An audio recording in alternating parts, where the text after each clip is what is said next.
The Great Cat Detective, Spot and Dot's Big Adventure. One time, in a little village by the sea, there were two cats who were as different as night and day. One was named Spot, a white cat with a single black dot on his tail.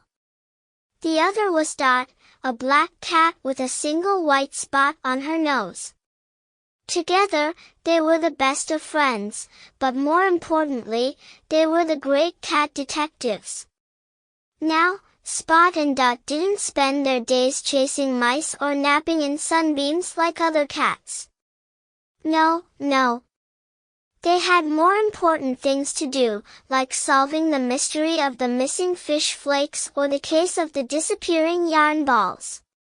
One sunny morning, as they were sipping milk from their favorite bowls, they got a call from Mrs. Whiskers, the gray cat who lived down the road.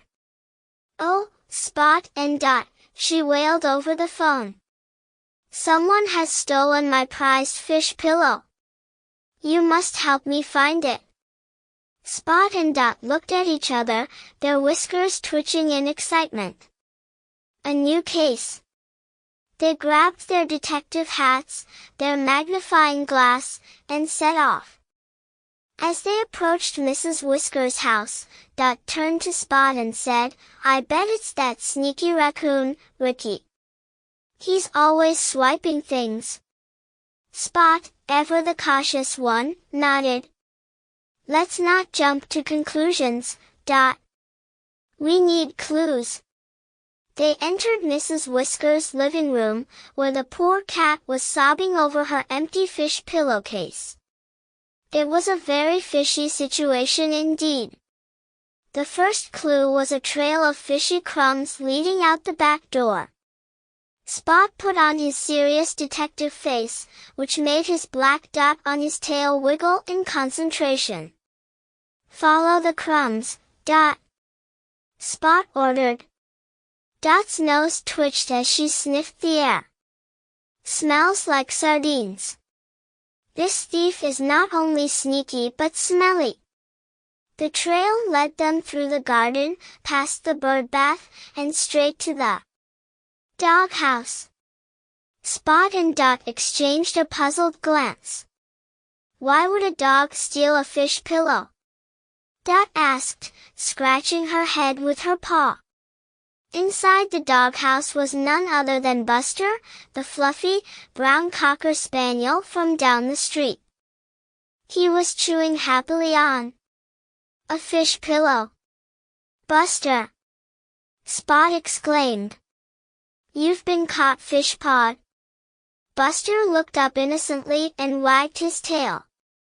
"Oh, hey, Spot and Dot. I didn't steal it. I found it in my yard, thought it was a gift. It smells like fish, and I love fish." Dot rolled her eyes. "Of course you do. But this pillow belongs to Mrs. Whiskers." Buster's ears drooped.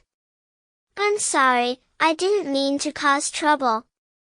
I'll give it back right away." They returned the fish pillow to Mrs. Whiskers, who was so happy, she baked them all a fish-shaped pie as a thank you. Even Buster got a piece, though he did promise not to chew on any more pillows. As Spot and Dot walked back home, their bellies full of pie, Dot grinned. Another case solved, Detective Spot. Spot flicked his tail. "Indeed, Detective Dot. And the lesson of the day?" Dot laughed. "Always check the doghouse." And so, the great cat detectives solved yet another mystery, and as the sun set, they curled up on their favorite cushions, ready for whatever the next adventure would bring. The end.